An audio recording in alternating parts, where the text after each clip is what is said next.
പൊതുമേഖലാ സ്ഥാപനങ്ങളുടെ employee cost എത്രയാ? 26.3%. KSEBയിൽ എംപ്ലോയി കോസ്റ്റ് എത്രയാ? 17%. 27.3% അല്ലെങ്കിൽ 17% കൂടുതൽ? ചിലര് പറയുന്നത് 17% കൂടുതൽ എന്നാണ്. ഏറ്റവും വലിയ ശമ്പളം വാങ്ങുന്ന ആളുകളാണ് KSEBയിൽ ഉള്ളത് എന്നാണ് പറയുന്നത്.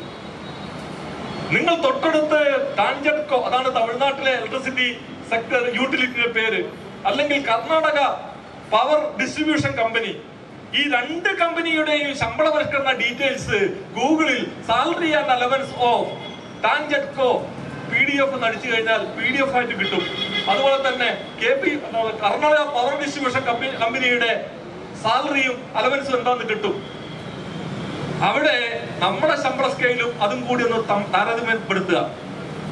ദയവ് ചെയ്ത് നമ്മുടെ സംഘടനയ്ക്ക് ക്ഷീണം ഉണ്ടാക്കുന്ന രൂപത്തിൽ ഒരിക്കലും താരതമ്യപ്പെടുത്തരുത്. കാരണം അത് കണ്ടു കഴിഞ്ഞാൽ നമുക്ക് തോന്നും നമ്മുടെ സംഘടന ഇത്രയും കരുത്തായിട്ട് 53%, 54% എന്താ പറയാ വോട്ടൊക്കെ കിട്ടിയിട്ടുള്ള CIT ഉള്ള സ്ഥാപനത്തിൽ ഇങ്ങനെ ശമ്പളം കുറഞ്ഞു പോയത് എന്താണ് എന്നൊരു സങ്കടം നമുക്കുണ്ടാവും. അങ്ങനെ സങ്കടപ്പെടുന്നും വേണ്ട, നമ്മളെ മാത്രം കമ്പയർ ചെയ്താൽ മതി. ഈ സ്ഥാപനത്തില് ഇങ്ങനെ പറയുമ്പോ നമ്മൾ കാണേണ്ട വേറൊരു കാര്യമുണ്ട്. കേരളം അഭിമാനിക്കുന്ന എന്തിന്റെ കാര്യത്തിലാ? രാജ്യത്ത് ശരാശരി കൂലിത്തൊഴില് കൊടുക്കുന്ന കൂലി എന്ന് പറയുന്നത് ഏകദേശം ഒരു 240-250 രൂപ ഉണ്ടാകുമ്പോ കേരളത്തിൽ അത് 700 രൂപ ഉണ്ട് എന്നതിലാണ് നമ്മൾ അഭിമാനിക്കുന്നത്, അല്ലേ? രാജ്യത്ത് ഏറ്റവും കൂടുതൽ കൂലി കൊടുക്കുന്ന സംസ്ഥാനം ഏതാ? കേരളമാണ്. അങ്ങനെ കൂലി കൊടുക്കുന്ന സംസ്ഥാനത്തിലെ വൈദ്യുതി മേഖലയിലെ തൊഴിലാളിക്ക് മറ്റു തൊട്ടടുത്ത സംസ്ഥാനങ്ങളിലെ ജീവനക്കാരുടെ ശമ്പളത്തിന് തുല്യമായി കൂലി ഉണ്ടായിപ്പോയാൽ അത് പെരുത്ത ശമ്പളമാണ് എന്ന് പറയുന്ന മനോനില എന്താണ് എന്ന് പരിശോധിക്കേണ്ടതുണ്ട്. മനോനില ചിലതൊക്കെ പരിശോധിക്കപ്പെടേണ്ടത് തന്നെയാണ്. പരിശോധിക്കപ്പെടേണ്ട മനോനിലകൾ പരിശോധിക്കപ്പെടുക തന്നെ വേണം.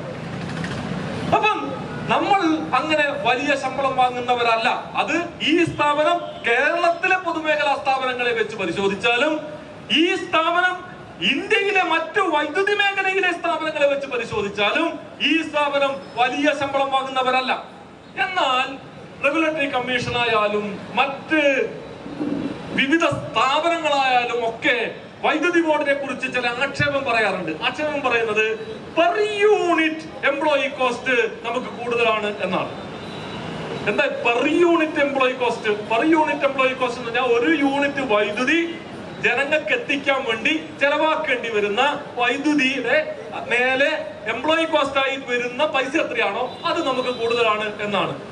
സത്യസന്ധമായി അത് വസ്തുതയാണ്. ഒരു യൂണിറ്റ് വൈദ്യുതി ജനങ്ങൾക്ക് എത്തിക്കുന്നതിന് വേണ്ടി വരുന്ന മൊത്തം എംപ്ലോയി കോസ്റ്റ് കേരളത്തിൽ കുറച്ച് കൂടുതലാണ്. അത് എന്തുകൊണ്ടാണ് അങ്ങനെ കൂടുതലായത്? അത് ഇവിടുത്തെ ജീവനക്കാർക്ക് ശമ്പളം കൂടിയത് കൊണ്ടല്ല. കേരളത്തിലെ വൈദ്യുതി ശൃംഖലയുടെ ചില പ്രത്യേകതകളുണ്ട്. കേരളത്തിലെ വൈദ്യുതി ഉപഭോഗത്തിന് ചില പ്രത്യേകതകളുണ്ട്.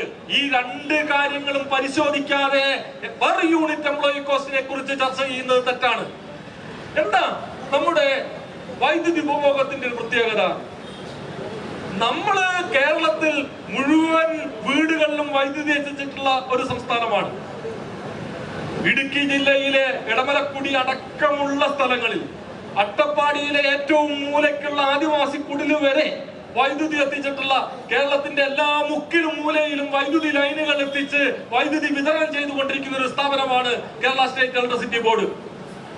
അതുകൊണ്ട് കേരളത്തിലെ മുഴുവൻ വീടുകളിലും വൈദ്യുതി എത്തിക്കുമ്പോൾ അവരുടെ ഡൊമസ്റ്റിക് കൺസ്യൂമേഴ്സിന്റെ കൺസംഷൻ, അവരുടെ വൈദ്യുതി ഉപഭോഗം കേരളത്തിന്റെ മൊത്തം വൈദ്യുതി ഉപഭോഗത്തിന്റെ 53%-55%-ഇടയ്ക്കാണ്. അതായത് ആകെ ഉപയോഗിക്കുന്ന വൈദ്യുതിയിൽ പകുതിയിലേറെ ഗാർഹിക ഉപഭോക്താക്കളാണ് കേരളത്തിൽ ഉപയോഗിക്കുന്നത്. ഇവിടെ വ്യവസായ ഉപഭോഗവും കാർഷിക ഉപഭോഗവും വളരെ കുറവാണ്. അതുകൊണ്ട് കേരളത്തിന്റെ പ്രതിശീർഷ വൈദ്യുതി ഉപഭോഗവും കുറവാണ്. വ്യവസായങ്ങൾ വൻതോതിൽ വൈദ്യുതി ഉപയോഗിക്കുമ്പോഴാണ്, കൃഷി ആവശ്യങ്ങൾക്ക് വേണ്ടി വൻതോതിൽ വൈദ്യുതി ഉപയോഗിക്കുമ്പോഴാണ് വൈദ്യുതി ഉപഭോഗം, പ്രതിശീർഷ വൈദ്യുതി ഉപഭോഗം വർദ്ധിക്കുക. ഇന്ത്യയിൽ 1350 യൂണിറ്റ് പ്രതിശീർഷ വൈദ്യുതി ഉപയോഗം ഉണ്ടാകുമ്പോൾ കേരളത്തിൽ അത് 800 യൂണിറ്റിൽ താഴെയാണ്. അപ്പം വൈദ്യുതി ഉപഭോഗം കുറയുമെന്താ സംഭവിക്കുക? ആകെ ചെലവിനെ ഉപഭോഗം കൊണ്ട് ഹരിക്കുമ്പോഴാണ് പ്രതി യൂണിറ്റ് ചെലവ് എന്ന് പറയുന്ന സാധനം കിട്ടുക, അല്ലെ? ഉപഭോഗം കുറഞ്ഞാൽ എന്ത് സംഭവിക്കും? പ്രതി യൂണിറ്റ് ചെലവ് കൂടും. അപ്പൊ പ്രതി യൂണിറ്റ് ചെലവ് കുറയ്ക്കണമെങ്കിൽ എന്താ ചെയ്യേണ്ടത്?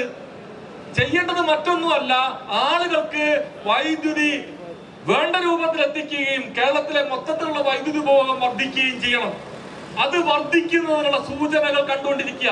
നമ്മൾ വൈദ്യുതി ഉപയോഗം കൂടുന്നതിൽ വിഷമിക്കുകയല്ല വേണ്ടത്, വൈദ്യുതി ഉപയോഗം കൂടുന്നതിൽ സന്തോഷിക്കുകയാണ് വേണ്ടത്. ജനങ്ങൾ മറ്റ് ഊർജ രൂപങ്ങളിൽ നിന്ന് വൈദ്യുതിയിലേക്ക് മാറുമ്പോ നമ്മൾ സന്തോഷിക്കാൻ വേണ്ടത്. ആളുകൾ പെട്രോൾ അടിച്ച് ഡീസൽ അടിച്ച് വാഹനം ഓടിക്കുന്നതിന് പകരം ഇലക്ട്രിക് വാഹനം ഉപയോഗിക്കുന്നത് വൈദ്യുതി ഉപയോഗം വർദ്ധിപ്പിക്കും. അങ്ങനെ വൈദ്യുതി ഉപയോഗം വർദ്ധിപ്പിക്കുമ്പോൾ നാട്ടിൽ പെട്രോളും ഡീസലും കത്തിയുണ്ടാകുന്ന അന്തരീക്ഷ മലിനീകരണത്തിൽ കുറവുണ്ടാകും.